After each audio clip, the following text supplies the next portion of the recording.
अस्सलाम वालेकुम लो जी यारो बेलियो मित्रों सज्जनों ते सहेलियों तुसीं देख रहे हो वैसे अहमद पंजाबी। लो जी कहानी मुक गई, काम सारा खत्म हो गया।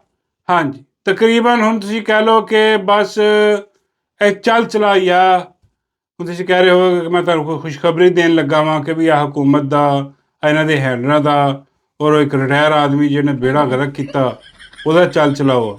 नहीं ऐसी गल नहीं बई ये आवाम दा ते इस मुल्क दा चल चलाओ। हाँ इन्हां दा काम तमाम होने वाला पट्ठा बह गया, भुख पैण वाली आ बेड़े कर बल्कि भुख पई हुई है। जिद्दां यकीन करो गर्मी पै रही इदां ही मेरा मतलब है कि भुख भी इदां ही पैनी, इस तो ज़्यादा पैनी आ बहुत। इत्थे थोड़ा जिहा मौसम ठीक आ, मेरा मतलब इंग्लैंड च अज थोड़ा जिहा साह आया, हवा चली, थोड़ी जी हनेरी चली, थोड़ी बारिश हुई आ। पाकिस्तान दे विच ते उदां ही मेरा मतलब गर्मी होनी आ। लेकिन आ जिहड़ी अगे बगैरती बेशर्मी होने वाली आ उत्थों हुण तुहानूं कोई नहीं कर सकदा। ऑप्शन मैं तुहानूं देन लगा वां एक, हाँ जी एक चीज़ काम अगर तुसीं कर लवो तो ਉਹਦੇ ਬਾਅਦ ਤੁਸੀਂ ਕਹਿ ਲਓ ਕਿ ਤੁਹਾਡੀ ਜ਼ਿੰਦਗੀ ਆਸਾਨ ਹੋ ਜਾਏਗੀ। ਆ ਜਿੰਨੇ ਵੀ ਚੋਰ ਲੁਟੇਰੇ ਤੁਹਾਡੇ ਤੇ ਮੁਸੱਲਤ ਨੇ ਸਮੇਤ ਇਹਨਾਂ ਦੇ ਉਹ ਰਿਟਾਇਰ ਹੈਂਡਲਰ ਜਿਹੜਾ ਤੇ ਉਹਦੀ ਟੀਮ ਇੱਕ ਜਿਹੜੀ ਆ ਜਲਾਦ ਦੀ, ਯਜ਼ੀਦ ਵਕਤ ਦੀ, ਫਿਰੌਨ ਵਕਤ ਦੀ, ਜੋ ਵੀ ਕਹਿ ਲਓ ਉਹਨੇ ਸਾਰੇ ਠੀਕ ਨੇ ਉਹਦੇ ਤੇ ਉਹ ਉਹਦੇ ਤੋਂ ਜਾਨ ਛੁੱਟ ਜਾਏਗੀ ਤੁਹਾਡੀ। ਪਾਕਿਸਤਾਨ ਦੀ ਇੱਕਦਮ ਸਭ ਕੁਛ ਬਿਹਤਰ ਹੋ ਜਾਏਗਾ ਹਰ ਚੀਜ਼। ਹੁਣ ਤੁਸੀਂ ਕਹੋਗੇ ਕਿ ਮੈਂ ਗੱਲ ਕਰਾਂਗਾ ਕਿ ਯਾਰ ਇਮਰਾਨ ਖਾਨ ਉਹ ਆਏਗਾ ਉਹਨੂੰ ਜੇਲ੍ਹ ਚੋਂ ਕੱਢੋ, ਰਿਹਾ ਕਰੋ, ਉਹ ਵਾਪਸ ਵਜ਼ੀਰ ਆਜ਼ਮ ਬਣੇ ਤੇ ਉਹ ਸਾਰਾ ਕੁਛ ਤਿਆਰ ਕਰ ਨਹੀਂ ਭਾਈ। ਜਿੱਥੇ ਜਿਸ ਖਾਈ ਦੇ ਵਿੱਚ ਇਹਨਾਂ ਨੇ ਮੁਲਕ ਨੂੰ ਸੁੱਟ ਦਿੱਤਾ ਨਾ, ਇਹ ਤੁਸੀਂ ਕਹਿ ਲਓ ਕਿ ਇਮਰਾਨ ਖਾਨ ਵੀ ਆ ਕੇ ਹੁਣ ਵਜ਼ੀਰ ਆਜ਼ਮ ਬਣ ਕੇ ਕੋਸ਼ਿਸ਼ ਕਰੇ ਨਾ, ਕਰ ਲਏਗਾ ਲੇਕਿਨ ਉਹਨੂੰ 10 ਤੋਂ 15 ਸਾਲ ਲੱਗਣੇ ਆ 2019-2020 ਚ ਦੁਬਾਰਾ ਜਾਣ ਲੱਗੇ ਆ। ਕਿਉਂਕਿ ਜਦੋਂ ਉਹਦੀ ਹੁਕੂਮਤ ਸੀ ਉਦੋਂ ਪਾਕਿਸਤਾਨ ਬਿਹਤਰੀ ਦੇ ਵਿੱਚ ਸੀਗਾ, ਤਰੱਕੀ ਕਰ ਰਿਹਾ ਸੀਗਾ ਔਰ ਹੋਪ ਨਜ਼ਰ ਆਉਣੀ ਸ਼ੁਰੂ ਹੋ ਗਈ ਸੀ। ਲੋਕੀ ਸਾਰੇ ਮੁਲਕਾਂ ਤੋਂ ਬਾਹਰੋਂ ਜਾ ਕੇ ਇਨਵੈਸਟਮੈਂਟ ਕਰ ਰਹੇ ਸੀ ਪਾਕਿਸਤਾਨ 'ਚੋਂ, ਕਹਿ ਰਹੇ ਸੀ ਕਿ ਪਾਕਿਸਤਾਨ ਹੁਣ ਬਸ ਹੁਣ ਇਹ ਮੁੜ ਕੇ ਨਹੀਂ ਦੇਖਣਾ ਪਾਕਿਸਤਾਨ। ਇਹ ਖਾਂ ਜਿੱਥੇ ਲੈ ਕੇ ਜਾ ਰਿਹਾ ਨਾ ਮੁਲਕ ਨੂੰ, ਸਮਝ ਆ ਰਹੀ ਸੀ, ਰੋਜ਼ਗਾਰ ਮਿਲ ਰਿਹਾ ਸੀ ਮੁਲਕ ਦੇ ਵਿੱਚ, ਐਕਸਪੋਰਟ ਇੰਤਹਾ ਦਰਜੇ ਦੀ ਹਾਈ 'ਤੇ ਜਾ ਰਹੀ ਸੀ, ਉੱਤੇ ਜਾ ਰਹੀ ਸੀ, ਮਤਲਬ ਸਾਰਾ ਕੁਝ ਬਿਹਤਰੀਨ ਚੱਲ ਰਿਹਾ ਸੀ। ਹੁਣ ਆ ਬਗੈਰਤਾ ਬੇਸ਼ਰਮਾਂ ਨੇ ਆ ਕੇ ਜਿਹੜੀ ਆ ਚਲਾਕੀ ਕੀਤੀ, ਬਲਕਿ ਚਲਾਕੀ ਵੀ ਛੋਟੀ ਆ, ਉਸ ਤੋਂ ਵੱਡੀ ਕੋਈ ਚਲਾਕੀ ਇਹਨਾਂ ਦਾ। ਬਾਬੇ ਕਹਿੰਦੇ ਉਹ ਹੀ ਕਰ ਲਓ, ਉਹਦੇ 'ਤੇ ਪੇਸ਼ ਪਾ ਲਓ। ਮੈਂ ਕਿਹਾ ਕੀ ਮਤਲਬ? ਬਾਬਾ ਜੀ ਕਹਿੰਦੇ ਮਤਲਬ ਚਲਾਕੀਆਂ ਜਿੱਦਾਂ ਦੀ ਹੁੰਦੀਆਂ ਉਹ ਮੇਰਾ ਮਤਲਬ ਹੈ ਕੀਤੀ। ਤਾਂ ਆ ਹੁਣ ਇਹਨਾਂ ਨੇ ਐਸੇ ਖੱਡੇ 'ਚ ਪਾਤਾ ਪਾਕਿਸਤਾਨ ਨੂੰ ਕਿ ਇਮਰਾਨ ਖਾਨ ਆ ਕੇ ਹੁਣ ਬਹਿ ਜਾਵੇ ਵਜ਼ੀਰ ਆਜ਼ਮ ਹਾਊਸ ਦੇ ਵਿੱਚ। ਯਕੀਨ ਕਰੋ ਇਮਰਾਨ ਖਾਨ ਨੂੰ ਵੀ 10 ਤੋਂ 15 ਸਾਲ ਲੱਗਣੇ ਆ ਵਾਪਸ ਜਾਂਦੇ ਹੋਏ। ਹਾਂ 10-15 ਸਾਲ ਤੋਂ ਘੱਟ ਗੱਲ ਨਹੀਂ ਹੁਣ ਉਹਦੇ ਵਾਸਤੇ ਵੀ ਗੱਲ ਨਹੀਂ, ਕਿਉਂਕਿ ਖੂਹ 'ਚ ਐਸਾ ਸਿੱਟ ਦਿੱਤਾ ਇਹਨਾਂ ਨੇ। ਇੱਕ ਜਰਨੈਲ ਨੇ ਆਪਣੀ ਜਿਹੜੀ ਹੈ ਨਾ ਉਹ ਪਾਵਰ, ਤਾਕਤ, ਸਾਰਾ ਕੁਛ ਆਪਣੇ ਹੱਥ 'ਚ ਲੈ ਕੇ ਤੇ ਆਪਣੀ ਨੌਕਰੀ ਬਚਾਈ ਉਹਨੇ, ਤੇ ਚੋਰਾਂ ਲੁਟੇਰਾਂ ਨੇ ਜਿਹੜਾ ਨਾ ਉਹ ਚੋਰੀ ਲੁਟੇਰੀ ਮਚਾਈ, ਜੋ ਉਹਨਾਂ ਨੇ ਪਹਿਲੇ ਕਰਦੇ ਉੱਦਾਂ ਹੀ ਕੀਤਾ। ਹੁਣ ਤੁਸੀਂ ਕਹੋਗੇ ਯਾਰ ਫਿਰ ਕਿੱਦਾਂ, ਮੇਰਾ ਮਤਲਬ ਹੈ ਕਿ ਬਿਹਤਰੀ ਹੋ ਸਕਦੀ ਆ ਬਿਹਤਰੀ ਜਨਾਬ ਸਿਰਫ ਹੋ ਸਕਦੀ ਆ ਇੱਕ ਬੰਦਾ ਕਰ ਸਕਦਾ ਹੈ ਜੇ ਉਹਦੀ ਮਿਹਨਤ ਸਮਾਜਤ ਕੀਤੀ ਜਾਏ। ਹਾਂ ਉਹ ਜਿਹੜਾ ਨਾ ਉਹ ਇਕਤਦਾਰ ਦੇ ਵਿੱਚ ਆਏ ਤਾਂ ਉਹ ਤਕਰੀਬਨ ਤੁਸੀਂ ਕਹਿ ਲਓ ਕਿ ਹਫ਼ਤਿਆਂ ਦੀ ਗੱਲ ਹੈ। ਉਹ ਹਫ਼ਤੇ, 2 ਹਫ਼ਤੇ, 3 ਹਫ਼ਤੇ ਬਸ ਉਹਨੇ ਗੇਮ ਚੁੱਕ ਦੇਣੀ ਪਾਕਿਸਤਾਨ ਦੀ, ਪਾਕਿਸਤਾਨ ਦੇ ਸਾਰੇ ਕਰਜ਼ੇ ਉਤਾਰ ਦੇਣੇ ਉਹਨੇ।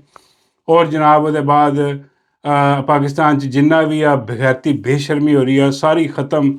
ਆ ਹੈਂਡਲਰ ਇਹ ਉਹ ਸਾਰੇ ਬੰਦੇ ਦੇ ਬੱਚੇ ਬਣ ਜਾਣਗੇ, ਆ ਸਾਰੇ ਚੋਰ ਲੁਟੇਰੇ ਨੱਸ ਜਾਣਗੇ। ਹੁਣ ਤੁਸੀਂ ਕਹੋਗੇ ਯਾਰ ਕੌਣ, ਮੇਰਾ ਮਤਲਬ ਕੋਈ ਫਰਿਸ਼ਤੇ ਦੀ ਗੱਲ ਤਾਂ ਨਹੀਂ ਹੋ ਰਹੀ, ਕੋਈ ਅਸਮਾਨੋਂ ਲੱਥੇ ਤੇ ਉਹ ਕਰੇ, ਕਿਉਂਕਿ ਕੰਮ ਤਾਂ ਇੱਦਾਂ ਦੇ ਉਹੀ ਫਰਿਸ਼ਤਿਆਂ ਵਾਲਾ ਹੀ ਹੈ ਜੋ ਸਾਖਤਾ ਹੋਵੇ, ਬੰਦਾ ਕੋਈ ਨਹੀਂ ਕਰ ਸਕਦਾ। ਨਹੀਂ ਐਸੀ ਗੱਲ ਨਹੀਂ ਜਨਾਬ, ਬੰਦਾ ਹੈ। ਹਾਂਜੀ ਅੱਲਾ ਦੇ ਬੰਦੇ ਨੇ, ਅੱਲਾ ਦੀ ਜ਼ਮੀਨ 'ਤੇ ਬੰਦੇ ਫੈਲੇ ਪਏ ਨੇ। ਹੁਣ ਤੁਸੀਂ ਸੋਚ ਰਹੇ ਹੋਵੋਗੇ ਮੈਂ ਕਿਸੇ ਖਲੀਫਾ ਦੀ ਗੱਲ ਕਰਨ ਲੱਗਾ। ਠੀਕ ਹੈ ਨਹੀਂ ਸੱਚੀ, ਮੈਂ ਸੱਚੀ ਮੁੱਚੀ ਤੁਹਾਨੂੰ ਬੰਦੇ ਦੀ ਗੱਲ ਦੱਸਣ ਲੱਗਾ ਜਿਹੜਾ ਸਭ ਕੁਛ ਠੀਕ ਕਰ ਸਕਦਾ। ਉਹ ਆ ਜਨਾਬ ਆ ਫੂਕ ਵਾਲਾ ਪੀਰ, ਬੱਲੇ ਨਹੀਂ ਬੱਲੇ, ਆਹੋ ਨਹੀਂ ਆਹੋ, ਆਹ ਫੂਕ ਵਾਲਾ ਜਿਹੜਾ ਪੀਰ ਆ ਇਹਦੀਆਂ ਕਰਾਮਾਤ ਵੱਧਦੀਆਂ ਜਾ ਰਹੀਆਂ। ਯਕੀਨ ਕਰੋ ਜਿੱਦਾਂ ਟੁੱਟਾ ਛਿੱਤਰ ਨਹੀਂ ਵੱਧਦਾ ਉੱਦਾਂ ਇਹ ਫੂਕ ਵਾਲੇ ਪੀਰ ਦੀਆਂ ਕਰਾਮਾਤ ਹੀ ਵੱਧਦੀਆਂ ਜਾ ਰਹੀਆਂ। ਉਹ ਇਹਦੀ ਆਡੀਅੰਸ ਵੀ ਵੱਧਦੀ ਜਾ ਰਹੀ ਹੈ। ਬਈ ਮੈਂ ਕਹਿੰਦਾ ਵਾਂ ਕਿ ਕਮਾਲ ਹੋਇਆ ਪਿਆ ਯਾਰ। ਲੋਕ ਦੇਖੋ ਅੱਗੇ ਜੰਮੇ ਗਫੀਰ ਆ, ਲੱਖਾਂ ਹਜ਼ਾਰਾਂ ਲੋਕ ਉੱਥੇ ਖੜੇ ਆ ਆ ਫੂਕ ਵਾਲੇ ਦੀ ਫੂਕ ਵਾਲੀ ਬੋਤਲ ਲੈਣ ਦੇ ਚੱਕਰ 'ਚ ਉਹਨਾਂ ਨੂੰ ਪਤਾ ਕਿ ਲੋ ਜੀ ਆ ਇੰਨੀ ਪਹੁੰਚੀ ਹੋਈ ਸਰਕਾਰ ਆ ਫੂਕ ਵਾਲੀ, ਇਹ ਬੋਤਲ ਤੇ ਫੂਕ ਕੇ ਥੁੱਕ ਵੀ ਦੇਵੇ ਬੋਤਲ ਤੇ, ਹਾਂ ਉਹ ਹੋਰ ਬਰਕਤ ਵਾਲਾ ਕੰਮ ਹੋ ਜਾਏਗਾ। ਉਹ ਜਨਾਬ ਅੱਗੇ ਲੈਨ ਬਣਾ ਕੇ ਖੜੇ ਯਾਰ, ਬੋਤਲਾਂ ਦੇ ਫੂਕ ਫੂਕ ਕੇ ਉਹ ਸੁੱਟ ਰਿਹਾ। ਓਏ ਹੋਏ ਪਬਲਿਕ ਦੇਖੋ ਯਾਰ ਅੱਗੇ, ਉਹਨੇ ਮੇਰਾ ਮਤਲਬ ਹੈ ਕਿ ਮਰੇ ਹੋਏ ਜਗਾਤੇ ਅਗਲੇ, ਮਤਲਬ ਮੇਰਾ ਮਤਲਬ ਕਿ ਜਿਹੜੇ ਵੀਲ ਚੇਅਰਾਂ ਤੇ ਆਉਂਦੇ ਲੈ ਕੇ ਬੰਦੇ, ਉਹ ਫੂਕ ਮਾਰਦਾ ਬੰਦਾ ਠੀਕ, ਹਾਂਜੀ ਬੰਦਾ ਆਪ ਹੈਰਾਨ ਪਰੇਸ਼ਾਨ ਯਾਰ ਮੈਂ ਕਿੱਦਾਂ ਠੀਕ ਹੋ ਗਿਆ, ਇਹ ਕੀ ਹੋਇਆ? ਇਹ ਮੇਰਾ ਮਤਲਬ ਕਰਾਮਾਤ ਨੇ ਯਾਰ। ਇਹ ਤੁਸੀਂ ਦੇਖੋ ਕਿ ਆਵਾਮ ਦੇਖੋ, ਪਬਲਿਕ ਦੇਖੋ, ਉਹਨਾਂ ਦੇ ਹਕੂਕ ਤੇ ਡਾਕੇ ਪਏ ਨੇ। ਉਹ ਕਹਿੰਦੇ ਨੇ ਵੜ ਗਏ ਡਾਕੇ ਡੁਕੇ ਜਿਹੜੇ ਮਾਰੀ ਜਾਓ, ਅਸੀਂ ਫੂਕ ਵਾਲੇ ਪੀਰ ਕੋ ਜਾ ਕੇ ਸਭ ਠੀਕ ਕਰਵਾ ਲੈਣਾ, ਅਸੀਂ ਫੂਕ ਵਾਲੇ ਪੀਰ ਕੋ ਆਪਣੇ ਵੀਜ਼ੇ ਵੀ ਲਵਾ ਲੈਣੇ ਬਾਹਰ ਦੇ, ਅਸੀਂ ਫੂਕ ਵਾਲੇ ਪੀਰ ਤੋਂ ਆਪਣੇ ਕਾਰੋਬਾਰ ਵੀ ਠੀਕ ਕਰਾ ਲੈਣੇ, ਅਸੀਂ ਫੂਕ ਵਾਲੇ ਪੀਰ ਤੋਂ ਜਨਾਬ ਆਪਣਾ ਜਿਹੜਾ ਨਾ ਇਲਾਜ ਵੀ ਕਰਾ ਲੈਣਾ, ਸਾਰਾ ਕੁਛ ਸਾਰਾ ਹੱਲ ਫੂਕ ਵਾਲਾ ਪੀਰ ਆ। ਤੇ ਮੈਂ ਕਹਿੰਦਾ ਕਿ ਫੂਕ ਵਾਲੇ ਪੀਰ ਨੂੰ ਬਣਾ ਦਿਓ ਵਜ਼ੀਰ ਆਜ਼ਮ, ਛੱਡੋ ਬਿਕਾਰੀ ਕਿਉਂ ਰੱਖਿਆ, ਬਿਕਾਰੀ ਫਾਰਗ ਆਦਮੀ ਆ, ਇਹਨੂੰ ਬਣਾਓ ਫੂਕ ਵਾਲੇ ਨੂੰ। ਇਹ ਜਨਾਬ ਉੱਥੇ ਨੈਸ਼ਨਲ TV ਤੇ ਆ ਕੇ PTV ਤੇ ਆ ਕੇ ਰੋਜ਼ ਰਾਤ ਨੂੰ ਸਾਰੇ ਇਕੱਠੇ ਕਰ ਲਵੇ TV ਦੇ ਅੱਗੇ, ਉੱਥੇ ਮਾਰੇ ਫੂਕਾਂ, ਉੱਥੇ ਫੂਕਾਂ ਮਾਰੇ ਤੇ ਨਾਲ ਥੁੱਕਾਂ ਵੀ ਸੁੱਟੇ। ਹਾਂ ਇਹ ਆਖਰੀ ਹਾਲ ਹੈ ਮੇਰਾ ਖਿਆਲ ਹੈ ਕਿ ਆਹ ਉਹ ਬੰਦਾ ਫੂਕ ਵਾਲਾ ਗੱਲਾ ਜਿਹੜਾ ਕਿਸੇ ਦਾ ਪੀਰ ਹੀ ਨਾ ਹੋਵੇ ਯਾਰ। ਹਾਂ ਲੋਕੀ ਅੰਨੇ ਦਿਖਾ ਦੇ ਮਾਰੇ ਹੋਏ, ਉਹ ਫੂਕ ਦੇ ਚੱਕਰ 'ਚ ਦੇਖੋ ਨਾ ਯਾਰ, ਦੁਨੀਆ ਦੇਖੋ ਅੱਗੇ ਕਿੱਦਾਂ ਖੜੀ ਹੈ। ਅਖੀਰ ਇੰਝ ਦੁਨੀਆ ਪਾਗਲ ਹੋਈ ਪਈ ਹੈ, ਕਹਿੰਦੇ ਜੀ ਫੂਕ ਵਾਲੇ ਪੀਰ ਨੇ ਖੜਾ ਖੜਾ ਫੂਕ ਮਾਰਤੀ। ਔਰ ਸਮਝ ਨਹੀਂ ਆਉਂਦੀ ਪੜ੍ਹਦਾ ਕੀ ਹੈ। ਹਮੇ ਇੱਡੀ ਜਲਦੀ ਤਾਂ ਕੁਛ ਨਹੀਂ ਪੜ੍ਹਿਆ ਜਾ ਸਕਦਾ ਜੋ ਜਿੱਦਾਂ ਮਤਲਬ ਉਹ ਠਕ ਠਕ ਠਕ ਠਕ ਫੂ ਆ ਥੂ ਤੁਹਾਡੇ ਤੇ, ਉਹ ਇਹੀ ਕਰ ਰਿਹਾ ਨਾ ਕਿ ਆ ਥੂ ਤੁਹਾਡੇ ਤੇ ਅਗਲੇ ਪਿਛਲਿਆਂ ਤੇ ਆ ਤੁਸੀਂ ਆ ਕੇ ਤੇ ਖੜੇ ਹੋ, ਮੇਰੀ ਆ ਦੇਖ ਰਹੇ ਹੋ ਫਨਕਾਰੀਆਂ ਇੱਥੇ, ਉਹ ਵੀ ਜਾ ਕੇ ਅੱਲਾ ਕੋ ਮੰਗੋ, ਜਿਹਨੇ ਦੇਣ ਦਾ ਵਾਅਦਾ ਕੀਤਾ, ਜਿਹੜਾ ਦੇ ਰਿਹਾ ਹਾਂ, ਲੇਕਿਨ ਉਹ ਦੇਖੋ ਨਹੀਂ ਅੱਲਾ ਕੋ ਨਹੀਂ ਮੰਗਣਾ, ਅਸੀਂ ਆਪ ਫੂਕ ਵਾਲੇ ਕੋ ਜਾਣਾ ਤੇ ਨਾ ਆਪ ਕੋਸ਼ਿਸ਼ ਕਰਨੀ। ਅਸੀਂ ਕਹਿਣਾ ਵੀ ਫੂਕ ਵਾਲੇ ਨੇ ਕੰਮ ਸਿੱਧੇ ਕਰ ਲੈਣੇ। ਤੇ ਉਹ ਮੇਰਾ ਤੇ ਮਸ਼ਵਰਾ ਇਹੀ ਆ, ਫੂਕ ਵਾਲੇ ਪੀਰ ਨੂੰ ਜਿਹੜਾ ਨਾ ਉਹ ਇਹਨੂੰ ਜਿਤਵਾਉਣ ਦੀ ਵੀ ਜ਼ਰੂਰਤ ਨਹੀਂ ਕਿਤੇ, ਵੈਸੇ ਹੀ ਬੈਠੇ ਬੈਠੇ ਉਹਨੇ ਫੂਕ ਮਾਰ ਕੇ ਫਾਰਮ 47 ਜਿਹੜਾ ਨਾ ਉਹ ਕੱਢ ਲੈਣਾ ਆਪਣਾ। ਤੇ ਬਾਬਾ ਜੀ ਕਹਿੰਦੇ ਇਸ ਤੋਂ ਵੱਡੇ ਫੂਕ ਵਾਲੇ ਤੇ ਅੱਜ ਇਕਤਦਾਰ 'ਚ। ਮੈਂ ਬਾਬਾ ਜੀ ਆ ਨੂਨ ਲੀਗ ਦੀ ਗੱਲ ਕਰੇ, ਬਾਬਾ ਜੀ ਕਹਿੰਦੇ ਨੂਨ ਲੀਗ ਕਿੱਥੇ ਇਕਤਦਾਰ 'ਚ ਆ, ਇਹ ਤਾਂ ਬੂਟ ਪਾਲਿਸ਼ ਕਰ ਰਹੇ। ਉਹ ਅਸਲ ਉਹ ਜਿਹੜਾ ਆਪਣਾ ਬੈਠਿਆ ਪਿੰਡੀ ਵਾਲੇ ਬਾਬਾ ਜੀ ਕਹਿੰਦੇ ਉਹ ਵੱਡੇ, ਇਸ ਤੋਂ ਵੀ ਵੱਡੇ ਫੂਕ ਵਾਲੇ। ਬਾਬਾ ਜੀ ਕਹਿੰਦੇ ਇਹ ਕਿੰਨੇ ਸਾਲ ਹੋ ਗਏ ਹੋਣੇ ਇਹਨੂੰ ਫੂਕਾ ਮਾਰਦੇ? ਮੈਂ ਬਾਬਾ ਜੀ 15-20 ਸਾਲ ਹੋ ਗਏ। ਬਾਬਾ ਜੀ ਕਹਿੰਦੇ ਉਹ ਦੂਜੇ ਅਗਲੇ 75 ਸਾਲ ਤੋਂ ਫੂਕਾ ਮਾਰਨ ਲਏ। ਉਹਨਾਂ ਦਾ ਐਕਸਪੀਰੀਅੰਸ ਇਹਦੇ ਨਾਲੋਂ ਕਿਤੋਂ ਜ਼ਿਆਦਾ। ਉਹ ਬਈ ਉਹ ਨਾਕਾਮ ਹੋ ਗਏ, ਉਹਨਾਂ ਨੇ ਹੱਥ ਖੜੇ ਕਰ ਦਿੱਤੇ ਕਿ ਵੀ ਸਾਡੇ ਕੋਲ ਨਹੀਂ ਚੱਲਦਾ। ਯਕੀਨ ਕਰੋ ਹੱਥ ਖੜੇ ਕਰ ਦਿੱਤੇ ਇਹਨਾਂ ਨੇ। ਇਹ ਦੇਖੋ ਕੁਛ ਨਹੀਂ ਚੱਲ ਰਿਹਾ, ਇਹ ਬਿਲਕੁਲ ਫਾਰਗ ਹੋ ਗਏ ਨੇ। ਹੁਣ ਸੁਣਿਆ ਜਾ ਰਿਹਾ ਕਿ ਅੰਦਰ ਖਾਨੇ ਹੁਣ ਜਿਹੜਾ ਨਾ ਕੋਈ ਗੱਪਸ਼ਪ ਹੋ ਰਹੀ ਹੈ ਕਿ ਭਾਈ ਇਹ ਆਪ ਤੇ ਡੁੱਬੇਗਾ, ਇਹ ਸਾਨੂੰ ਵੀ ਲੈ ਡੁੱਬੇਗਾ। ਉਹ ਐਸੀ ਗੱਲ ਨਹੀਂ ਉਹਨਾਂ ਨੂੰ ਕਿ ਵੀ ਆਵਾਮ ਡੁੱਬ ਰਹੀ ਹੈ, ਆਵਾਮ ਦਾ ਬੇੜਾ ਗਰਕ ਹੋ ਰਿਹਾ, ਉਹ ਉਹਨਾਂ ਨੂੰ ਕੋਈ ਪਰਵਾਹ ਨਹੀਂ। ਆਵਾਮ ਜਾਏ ਪਹਾੜ 'ਚ, ਉਹ ਕਹਿੰਦੇ ਆ ਭਾਈ ਇੱਥੇ ਮੇਰਾ ਮਤਲਬ ਭੁੱਖ ਪੈ ਗਈ ਇੱਥੇ, ਤੇ ਮੇਰਾ ਮਤਲਬ ਸਾਡੇ ਲਈ ਵੀ ਕੁਛ ਨਹੀਂ ਬਚਣਾ ਹੈ। ਉਹ ਆਉਣ ਵਾਲੀਆਂ ਨਸਲਾਂ ਇਹਨਾਂ ਦੀਆਂ ਜਿਹੜੀਆਂ ਉਹਨਾਂ ਨੇ ਕਿੱਥੋਂ ਖਾਣਾ ਵੀ ਇਹ ਸਾਰਾ ਕੁਛ, ਜਿਹੜੀ ਬਗੈਰਤੀ ਬੇਸ਼ਰਮੀ ਲਈ ਆ। ਉਹ ਹੁਣ ਕਹਿ ਰਿਹਾ ਕਿ ਭਾਈ ਆ ਤੁਹਾਡੀ ਮਿਹਰਬਾਨੀ ਹੈ, ਕਮ ਸੇ ਕਮ ਮੁਲਕ ਤੇ ਚਲਾਓ, ਕੋਈ ਐਸਾ ਬੰਦਾ ਕੋਈ ਐਸਾ ਸਿਸਟਮ ਹੋਏ ਜਿਹੜਾ ਮੁਲਕ ਚੱਲਦਾ ਰਹੇ, ਕਿ ਸਾਡਾ ਖਾਣਾ ਪੀਣਾ ਚੱਲਦਾ ਰਹੇ। ਇਹਨਾਂ ਦੇ ਉਹ ਮੇਰਾ ਮਤਲਬ ਹੈ ਕਿ ਪਲਾਟ ਪਲੂਟ ਸਾਰੇ ਵੜ ਜਾਣੇ, ਸਮਗਲਿੰਗ ਹਰ ਚੀਜ਼ ਖਤਮ ਹੋ ਜਾਣੀ। ਇੱਥੇ ਭੁੱਖ ਪੈ ਗਈ ਤੇ ਲੋਕਾਂ ਨੇ ਛੱਡਣਾ ਨਹੀਂ। ਲੇਕਿਨ ਖੈਰ ਬਾਬਾ ਜੀ ਕਹਿੰਦੇ ਨੇ ਕਿ ਉਹ ਜ਼ਿਆਦਾ ਵੱਡੇ ਪੀਰ ਨੇ, ਉਹ 75 ਸਾਲ ਤੋਂ ਫੂਕਾ ਮਾਰ ਰਿਹਾ, ਤਾਂ ਆਹ ਦਾ ਕੀ ਤਜਰਬਾ? ਬਾਬਾ ਜੀ ਕਹਿੰਦੇ ਇਹਨੇ ਕੀ ਕਰਨਾ। ਮੈਂ ਕਿਹਾ ਬਾਬਾ ਜੀ ਇਹ ਕਮ ਸੇ ਕਮ ਨੂਨ ਲੀਗ ਤੋਂ ਤਾਂ ਬਿਹਤਰ ਹੀ ਕੁਛ ਨਾ ਕੁਛ ਕਰ ਦੇਗਾ। ਹਾਂ ਕਿਉਂਕਿ ਨੂਨ ਲੀਗ ਤਾਂ ਬਿਲਕੁਲ ਫਾਰੇਗਾ, ਉਹਦੇ ਕੋਲ ਤਾਂ ਕੱਖ ਨਹੀਂ ਹੋ ਰਿਹਾ। ਤੇ ਅਜ਼ਮਾ ਕੇ ਦੇਖ ਲਓ ਫੂਕ ਵਾਲੇ ਨੂੰ, ਲੋਕੀ ਅਜ਼ਮਾ ਰਹੇ, ਦੇਖੋ ਲੋਕ ਇੰਨੇ ਖੜੇ ਆ, ਉਹਨਾਂ ਨੂੰ ਕੋਈ ਨਾ ਕੋਈ ਫਾਇਦਾ ਹੋ ਹੀ ਰਿਹਾ ਹੋਣਾ। ਯਾਰ ਇੱਦਾਂ ਕਿੱਦਾਂ ਬੰਦਾ ਜਾਂਦਾ? ਬਾਬੇ ਕਹਿੰਦੇ ਪੁੱਤਰ ਇੱਦਾਂ ਵੀ ਚਲੇ ਜਾਂਦੇ, ਇੱਥੇ ਕੋਈ ਬਾਂਦਰ ਦਾ ਤਮਾਸ਼ਾ ਲਾ ਕੇ ਖੜਾ ਹੋ ਜੇ, ਹਾਂ 100 ਬੰਦਾ ਉੱਥੇ ਹੀ ਜਮ੍ਹਾਂ ਹੋ ਜਾਂਦਾ ਵੀ ਯਾਰ ਕੀ ਬਾਂਦਰ ਕੀ ਹੋ ਰਿਹਾ, ਬਾਂਦਰ ਸੋਹਰੇ ਜਾ ਰਿਹਾ। ਉਹ ਬੰਦਾ ਖੰਭੇ ਤੇ ਚੜ੍ਹ ਜਾਵੇ, 25-30 ਬੰਦੇ ਵੈਸੇ ਹੀ ਖੜੇ ਹੋ ਜਾਂਦੇ ਨੇ ਦੇਖ ਰਹੇ ਕਿ ਆ ਕੀ ਕਰ ਰਿਹਾ ਉੱਤੇ ਚੜ੍ਹ ਕੇ, ਉਹ ਠੀਕ ਹੀ ਕਰ ਰਿਹਾ ਹੋਵੇ। ਤੇ ਉਹ ਐਸੀ ਕੋਈ ਗੱਲ ਨਹੀਂ, ਲੋਕ ਇਕੱਠੇ ਹੋ ਜਾਂਦੇ ਆ। ਲੇਕਿਨ ਇਹ ਕਿ ਅੰਨਾ ਇਤਕਾਦ ਆ। ਮੇਰੀ ਗੱਲ ਹੈ ਵੀ ਦੇਖ ਲਓ, ਅਗਰ ਕਰ ਸਕਦੇ ਤਾਂ ਕਰਕੇ ਦੇਖ ਲਓ। ਮੇਰਾ ਖਿਆਲ ਆ ਕਿ ਫੂਕ ਮਾਰ ਕੇ ਮੁਲਕ ਵੀ ਠੀਕ ਕਰ ਸਕਦਾ। ਜੇ ਬੜਾ ਬੰਦਾ ਠੀਕ ਕਰ ਸਕਦਾ ਉਹ ਮੁਲਕ ਵੀ ਠੀਕ ਕਰ ਦੇਗਾ। ਨੂਨ ਲੀਗ ਨਾਲ ਬਿਹਤਰ ਹੀ ਆ। ਔਰ ਨੂਨ ਲੀਗ ਅੱਜ ਕੱਲ੍ਹ ਕੀ ਕਰ ਰਹੀ ਹੈ? ਨੂਨ ਲੀਗ ਜਨਾਬ ਉਹ ਮੈਂ ਦੇਖ ਰਿਹਾ ਸੀ ਆਪਣਾ, ਪਤਾ ਨਹੀਂ ਯਾਰ ਉਹ ਕੋਈ ਪਤਾ ਨਹੀਂ ਕੀ ਬੱਟ ਨਾਮ ਹੈ ਉਹਦਾ, ਪਤਾ ਨਹੀਂ ਕਿਹੜੀ ਬੱਟ ਆ, ਬੱਟ ਹੀ ਨੇ ਸਾਰੇ। ਤੇ ਬੱਟ ਬੜੇ ਅੱਛੇ, ਬੜੇ ਪਿਆਰੇ ਖੂਬਸੂਰਤ ਹੁੰਦੇ ਨੇ। ਆਹ ਪਤਾ ਨਹੀਂ ਕੀ ਹੋ ਗਿਆ ਬੱਟਾਂ ਨੂੰ ਇੱਥੇ ਆ ਕੇ। ਮਤਲਬ ਕਿ ਆਹ ਕੋਈ ਬੱਟ ਆ, ਉਹ ਹੁਣ ਜਾ ਕੇ ਬਾਜ਼ਾਰਾਂ 'ਚ ਲੋਕਾਂ ਦੇ ਸੌਦੇ ਚੈੱਕ ਕਰਦੀ ਫਿਰਦੀ ਹੈ।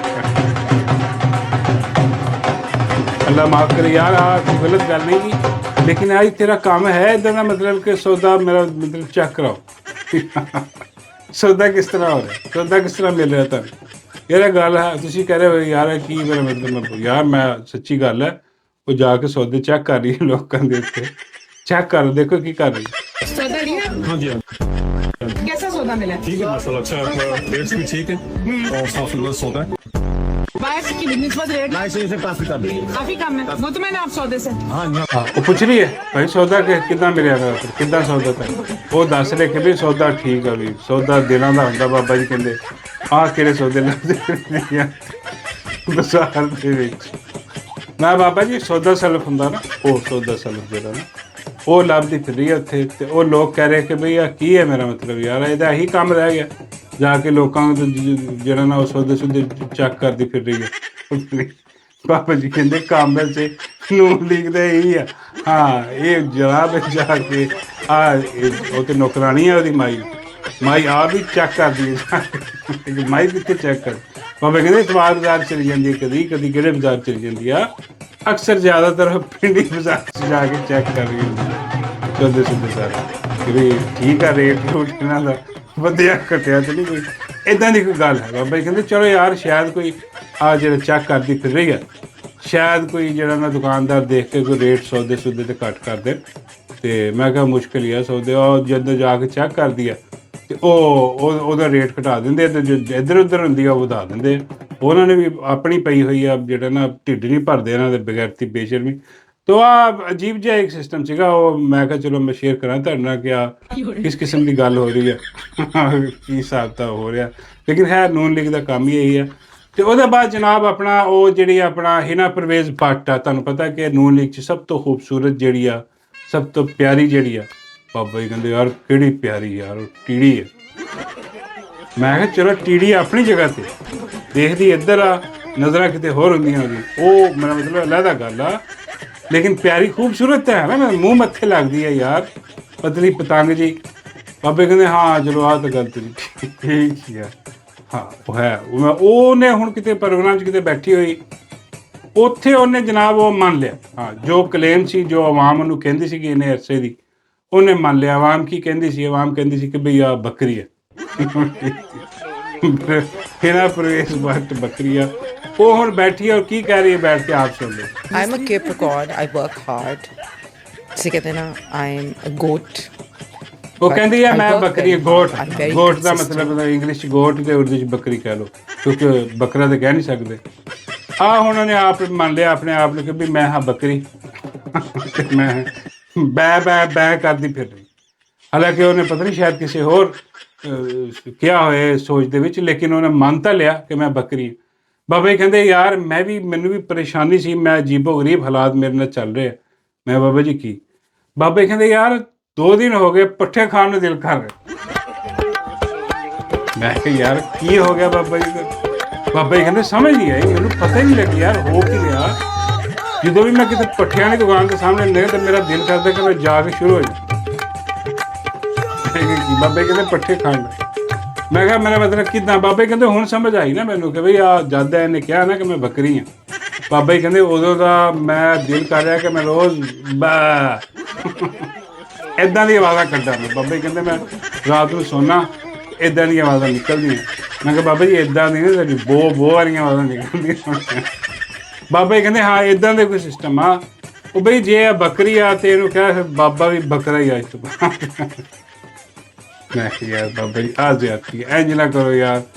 ਉਹ ਮੈਂ ਕਿਹਾ ਯਾਰ ਉਹ ਬੱਕਰੀ ਮਾਰਨੀ ਤੁਸੀਂ ਬਜ਼ੁਰਗ ਬੰਦੇ ਦੀ। ਬਾਬਾ ਜੀ ਕਹਿੰਦੇ ਇਹ ਬਹੁਤ ਵੱਡੀ ਬਜ਼ੁਰਗ ਹੈ। ਮੈਂ ਕਿਹਾ ਨਹੀਂ ਯਾਰ। ਬਾਬਾ ਜੀ ਕਹਿੰਦੇ ਹਾਂ ਇਹ ਲੱਗਦੀ ਇੱਦਾਂ ਚੱਲਦੀ ਫਿਰਦੀ ਬਹੁਤ ਪੁਰਾਣੀ ਆ। ਬਾਬਾ ਜੀ ਕਹਿੰਦੇ ਤੇਰੇ ਜਿੰਨੇ ਉਹਦੇ ਬੱਚੇ ਨੇ? ਮੈਂ ਕਿਹਾ ਨਹੀਂ ਯਾਰ ਛੋਟੇ ਨੇ ਯਾਰ। ਬਾਬਾ ਜੀ ਕਹਿੰਦੇ ਨਹੀਂ ਉਹ ਬਹੁਤ ਪੁਰਾਣੀ ਆ, ਉਹਨਾਂ ਨੇ ਇਸੇ ਕੰਮ 'ਚ ਰੱਖਿਆ ਹੋਇਆ, ਚਾਰੇ ਦੇ ਤੌਰ 'ਤੇ ਇਸਤੇਮਾਲ ਕਰਦੇ ਨੂਨ ਲੀਗ ਵਾਲੇ।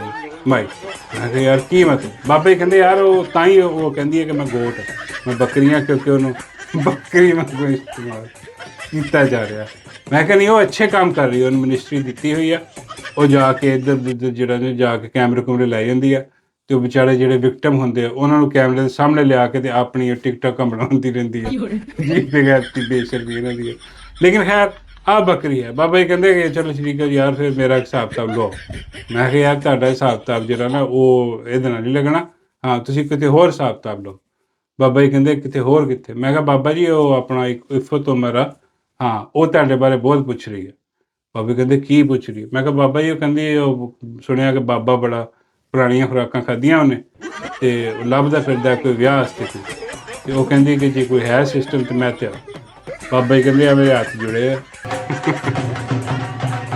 ਮੇਰਾ ਕੰਮ ਨਹੀਂ ਹੈ ਭਾਈ ਉਹਨੂੰ ਕਿਹਾ ਕਿਤੇ ਹੋਰ ਲੱਭ ਤੇ ਬਾਬਾ ਜੀ ਕਹਿੰਦੇ ਮੈਂ ਹਜੇ 4 ਦਿਨ ਹੋਰ ਜ਼ਿੰਦਾ ਰਹਿਣਾ ਹਾਂ